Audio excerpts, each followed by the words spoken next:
Salut à tous et à toutes, et bienvenue dans ce nouvel épisode de la chaîne Parlons Foot. Aujourd'hui, nous allons nous concentrer sur l'événement majeur du football européen, la finale de la Ligue des Champions 2026. Dans 6 jours, le 30 mai à Budapest, le Paris Saint-Germain, tenant du titre, affrontera Arsenal pour le sacre suprême sur la scène européenne. Deux philosophies, deux projets ambitieux et un match qui promet d'être historique. Nous allons décrypter l'actualité des deux clubs, leur parcours jusqu'à cette finale et les clés de ce choc. Commençons par le Paris Saint-Germain. Les Rouges et Bleus arrivent en finale en tant que champions en titre, après leur victoire historique la saison dernière.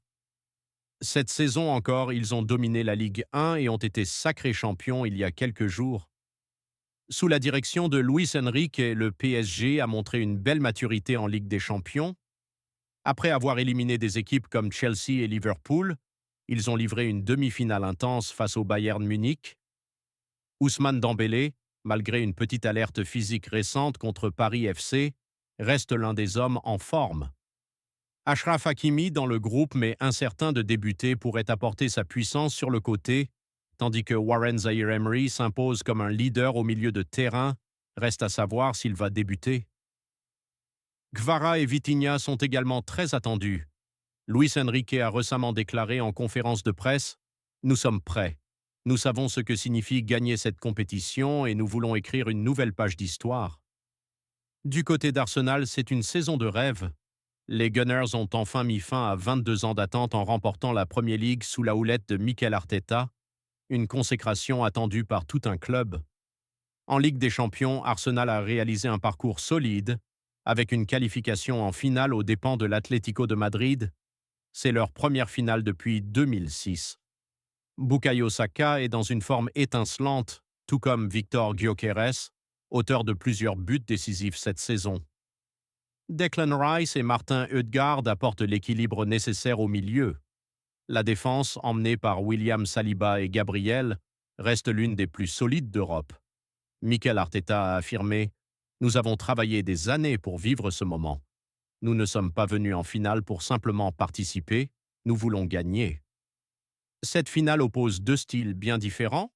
Le PSG aime dominer la possession, presser haut et exploiter la vitesse en attaque. Arsenal, lui, excelle dans l'organisation collective, le pressing coordonné et les transitions rapides. Les duels clés seront nombreux.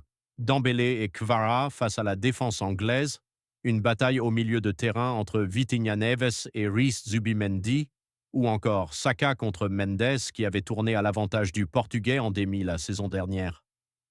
Selon les observateurs et les statistiques, le PSG part légèrement favori grâce à son expérience récente en finale et sa profondeur d'effectif.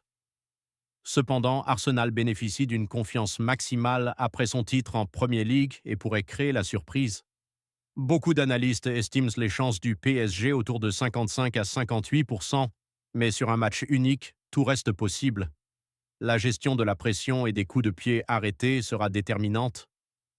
Le 30 mai à Budapest, le football européen aura son roi. Le PSG pour un doublé historique ou Arsenal pour une première étoile sur la plus belle des scènes. Merci d'avoir suivi ce JT spécial.